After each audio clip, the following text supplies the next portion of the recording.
You can take your LEGO Star Wars, your LEGO Harry Potter and your LEGO Lord of the Rings. We're taking the hipster route today and visiting another world of little plastic people.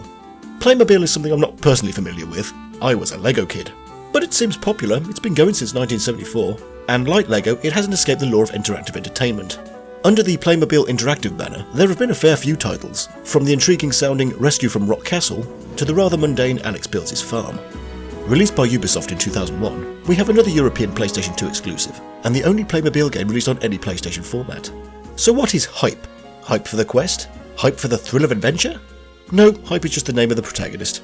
There are some odd character names in this already, but hype? When born and his mother was asked, "What do you name this child?" did she do that weird thing where you hiccup and sneeze at the same time?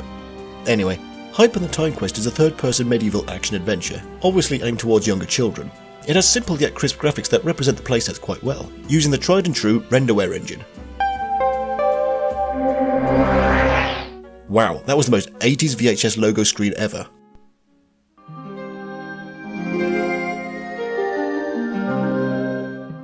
Hype is a valiant knight in the Kingdom of Torres, serving under the reign of King Tascan IV.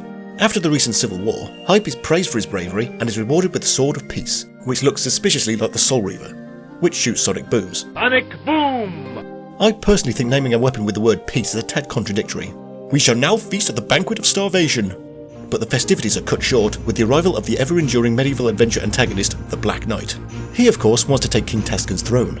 Hype tries to stop him but is quickly turned to stone and sent into the past. This is where the original narrator comes in, Gugod the Magician. Wretched statue! That's the last time I try to change you into a knight! Stony Hype somehow conveniently ended up in his courtyard. Here, a young Gugod tells Hype he is now the time of King Tascan I. There are 4 time zones to travel through, and Hype needs to get back to his own time zone to face the Black Knight. Time travel can only be accomplished with the 4 jewels to be found in each era. Being an early PS2 release, unfortunately, means early 3D controls.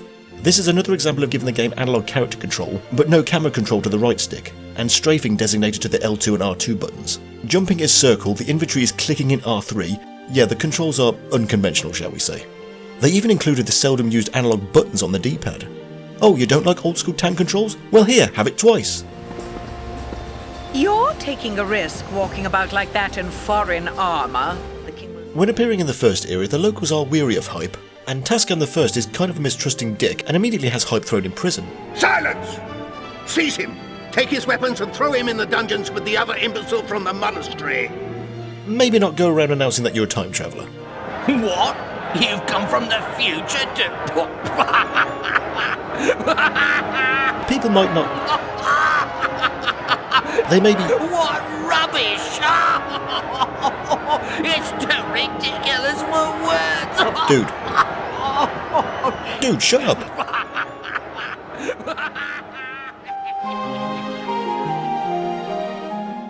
There are a few puzzles, and since this is mainly aimed at children, they're not exactly noodle scratchers. How will Hype escape incarceration? By waiting for the guard to just walk past the cell and just taking the key off his belt. Yay. A tad disappointing. But that pales in comparison to the game's main problem, the way Hype handles overall. You may have noticed the rather sporadic way he runs around. There may be analog control, but there's only 2 modes. Walk around like you're in a mood, or run like your arse is on fire. This can lead to inaccurate movement. But even worse is, yes, I'm going to harp on this again, the jumping. Unlike Castleween, the problem isn't being able to judge distances. It's pretty easy to see here. It's not knowing what Hype will do when pressing jump. 4 outcomes will occur. 1. He will do nothing. 2. He will jump short. 3. He will jump too far. And 4. He will actually do what you tell him to do. There's a time puzzle requiring you to jump from pillar to pillar. You can imagine how much fun this was. Thinking fourth dimensionally has its advantages. Items and blacksmith prices differ from era to era, so choosing the right time for things is smart. Especially since you can only carry a maximum of 200 plastics. Why is the currency called plastics? It's Playmobil, the people are made of plastic. Do they trade in flesh in this world? A world with a very useless map. No details here, just a general illustration of the playable area, with a "you are here" marker and a "go here" marker. No indication of how far away you are, what direction you are facing, or which location connects with which. It's like one of those tourist maps you see in city centres that tell you "you are here." Okay, good, but they don't tell you your orientation when facing the map. That's a waste of the select button. The combat's a little hit and miss. An enemy lock-on feature would have been really handy. Along with your sword is a crossbow. This is useful for getting distant enemies to come to you and picking them off one by one. And for taking down bees' nests. Yay, pest control. There is a zoom with crosshairs, but even this can fail sometimes. Greetings!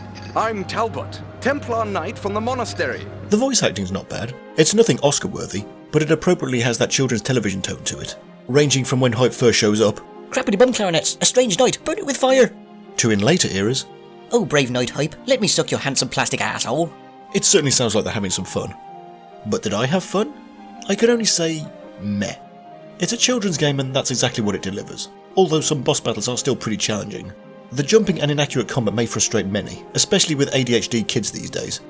Problems aside, it's a cute, inoffensive and overall enjoyable adventure. Oh, and before, nobody points it out, the making of this review was not to coincide with the upcoming Playmobil movie. I only found out about that only halfway through the month. Happy accident? I've seen some footage of the PC version, and it looks like it runs and controls so much better. But alas, it's not available in the usual digital download places. The Game Boy Color version looks interesting. A combination of side-scrolling platforming and top-down RPG-like exploration. At least the jumping in that actually looks doable.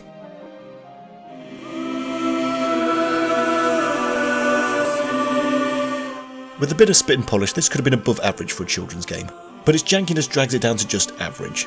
But there seems to be some love for it, as there's a surprising amount of Let's Plays and speedruns on YouTube. It must be that nostalgia factor.